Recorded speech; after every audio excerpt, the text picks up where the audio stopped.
Get ready for the dictation. 10 seconds. 5 seconds. Start.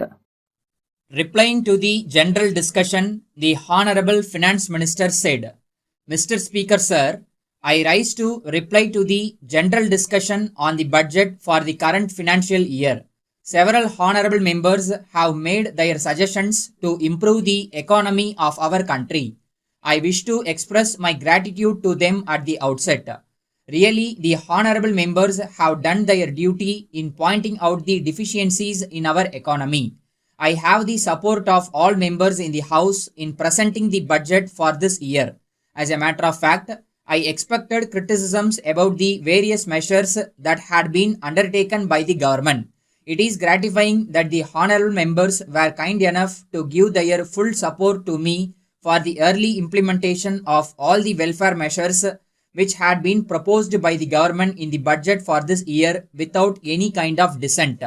So far as the agricultural sector is concerned, the honorable members are well aware that this government have been implementing several schemes for the welfare of the agriculturists of our country. We are doing our best to get over the difficulty posed by the fiscal situation in the country. Though the government have incurred a large amount of expenditure in the field of national defense, it is very essential. In the same way, we have had to incur heavy expenditure for cyclone relief in many parts of the country. No doubt, this expenditure is also unavoidable. In spite of such heavy commitments on the part of government, the government have done their duty to help the poor agriculturists, and with this help from the government, the agriculturists have been able to lead a better life.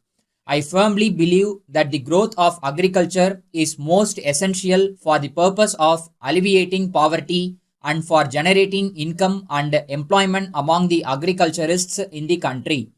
All these things are done for the purpose of improving our economy. I hope and trust that the economy of the country will be improved considerably and to a great extent because of the various steps taken by the government during the course of the past 2 years.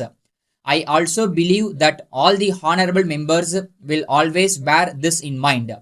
So far as the basic services are concerned, since honorable members expressed the view that even after the lapse of so many years after we won independence, the provision of basic services in rural areas was not satisfactory.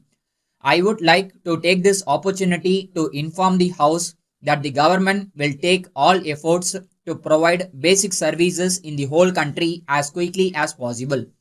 The honorable members can rest assured that the government will do their best to keep the promises they have made to the people of the country. So far as the plight of the people below the poverty line is concerned, as the honorable members are aware, more than one-third of the population in our country is still below the poverty line. Therefore, there is an urgent need to extend our help and assistance to them. The government are also contemplating whether a scheme could be formulated for the purpose of extending to them insurance cover. Such a scheme will definitely go a long way to help the poor people who are in dire need of some kind of assistance from the government. I am of the view that all of you will agree with me when I say that the governments both at the center and in the states have to depend on taxes as their main source of income.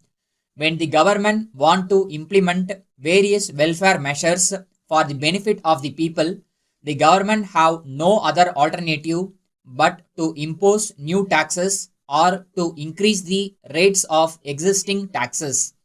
We are very keen to see that the tax burden does not fall heavily on the common man. I therefore hope that the honorable members will give their support to the taxation measures of the government. I am quite conscious of the fact that the imposition of new taxes will not be viewed favorably by the people who are asked to pay the taxes. But it is necessary for the government to provide the basic requirements of all sections of people of this country. Income for the government can be derived mostly from taxes. I seek the support of the honorable members, and with these few words I conclude my reply.